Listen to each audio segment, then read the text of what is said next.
तो finally jujutsu Kaisen का Kalinga game का एपिसोड 3 आ चुका है, जिसे आज हम लोग इस वीडियो में कवर करने वाले हैं। और अगर अभी तक आप लोगों ने एपिसोड 1 और 2 नहीं देखा है तो आप लोगों को चैनल के डिस्क्रिप्शन बॉक्स में लिंक मिल जाएगा, जाके उसे भी चेकआउट कर सकते हो। तो चलो बिना किसी देरी के लेट्स गेट स्टार्टेड। तो इस एपिसोड की शुरुआत होती है पिछले एपिसोड के एंड से, जहां हम देखते हैं कि यूजी और बाकी सब स्टार कॉरिडोर पहुंच चुके होते हैं और वहां उनकी मुलाकात होती है मास्टर टेंजन से। आगे हम देखते हैं कि मास्टर टेंजन सबको हेलो कहते हैं, बस यूकी को छोड़कर। इस पर यूकी मास्टर टेंजन से कहती है, क्या तुम मुझे हेलो नहीं कहोगे? जिस पर मास्टर टेंजन जवाब देते हैं, ये हमारी पहली मुलाकात तो है नहीं, क्यों यूकी?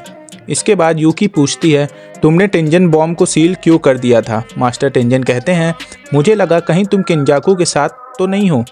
यूकी हैरान होते हुए पूछती है, किंजाकू? तब टेंजन बताता है कि किंजाकू ही नोरितोशी कामो है, जो अभी सुगुरो गेटो के बॉडी के अंदर है। यहीं यूजी मास्टर टेंजन से पूछता है, मास्टर टेंजन आप ऐसे दिखते क्यों हो? इस पर मास्टर टेंजन हंसते हुए कहते हैं, जब तुम भी 500 साल के हो जाओगे तब तुम भी ऐसे ही दिखोगे। वो बताते हैं कि भले ही वो इमॉर्टल हैं पर उनकी एज बढ़ती जा रही है। टेंजन बताते हैं कि 12 साल पहले वो स्टार प्लाज्मा वेसल के साथ मर्ज नहीं कर पाए थे, जिसकी वजह से उनकी एजिंग रुक नहीं पाई।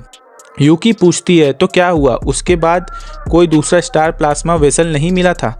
तब मेगुमी बीच में रोक कर कहता है, हम यहाँ ये पूछने आए हैं कि किंजाकू का प्लान क्या है और प्रिज्म रेलम को कैसे खोला जा सकता है। मास्टर टेंजन कहते हैं कि वो सब कुछ बताएंगे, लेकिन एक कंडीशन के साथ। वो कहते हैं, यूटा, यूकी और चोजो, तुम तीनों में से किसी दो को मेरी प्रोटेक्शन करनी होगी।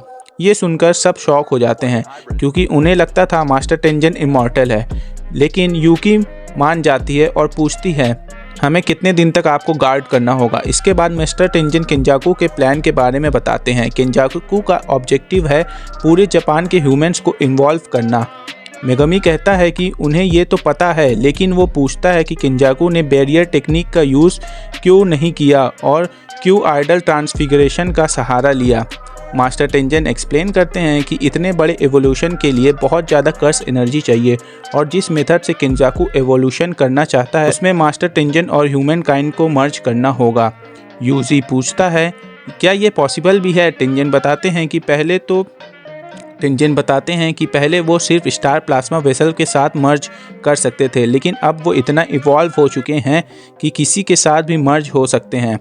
चोजो पूछता है, आप तो एक ही हो, फिर मल्टीपल लोगों से कैसे मर्ज करोगे? टेंजन जवाब देता है, क्योंकि अब मैं ही पूरी दुनिया हूँ, मेरे सोल हर जगह एग्जिस्ट करते हैं। जो भी उसे मर्ज करेगा वो नॉर्मल सॉर्सरर से काफ़ी ज़्यादा पावरफुल होगा या फिर एक कंप्लीट न्यू बीइंग भी बन सकता है। टेंजन बताते हैं कि उन्होंने बैरियर मैजिक के थ्रू अपने आप को कंट्रोल में रखा है। अगर कोई involve human out of control हो गया तो पूरी दुनिया ख़त्म हो सकती है।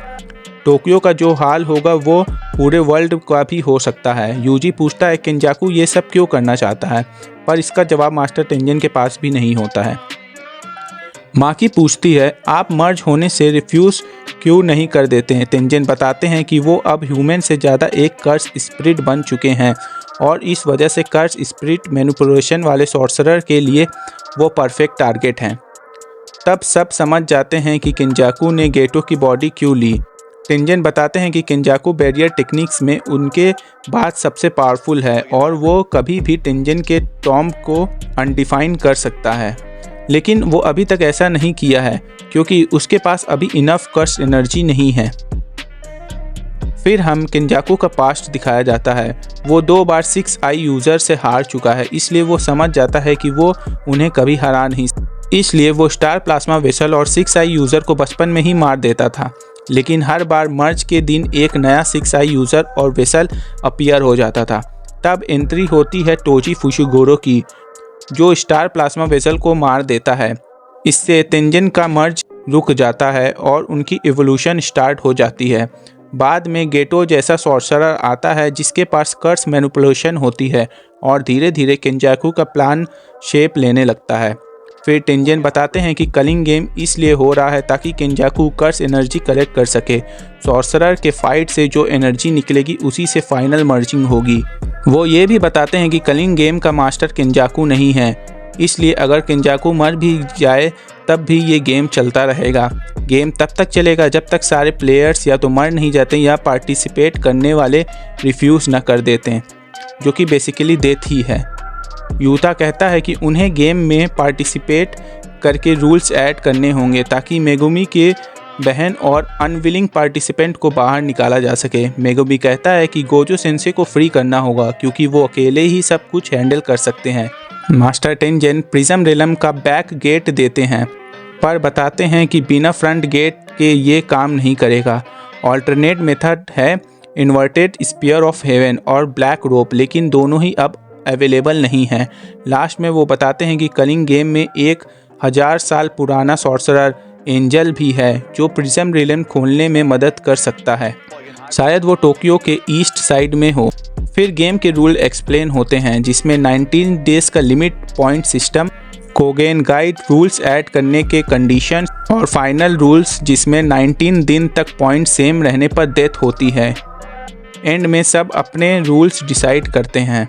चोजो और यूकी गार्ड करने लगते हैं मास्टर टेंजन को। माकी जेनिन क्लैन जाती है। यूटा गेम में एंटर करता है। यूजी और मेगामी हकारी के पास जाने का डिसाइड करते हैं। लास्ट सीन में हमें कॉमेडियन ताकबा दिखाया जाता है जिसका शो फ्लॉप होता है। एक आदमी उससे पूछता है तुम फनी हो या सिर्फ ये सोचते हो कि तुम फनी हो, और इसी के साथ एपिसोड एंड हो जाता है। तो होप आप लोगों को एपिसोड 3 इंटरेस्टिंग लगा होगा। एंड अब जो एपिसोड 4 आने वाला है वो काफ़ी ज़्यादा मारधार एंड एक्शन के साथ आने वाला है, तो भाई उसका वेट करना एंड जैसे ही आएगा हम लोग एक्सप्लेन कर देंगे। सो मिलते हैं नेक्स्ट एपिसोड में, तब तक के लिए bye, take care and love you all.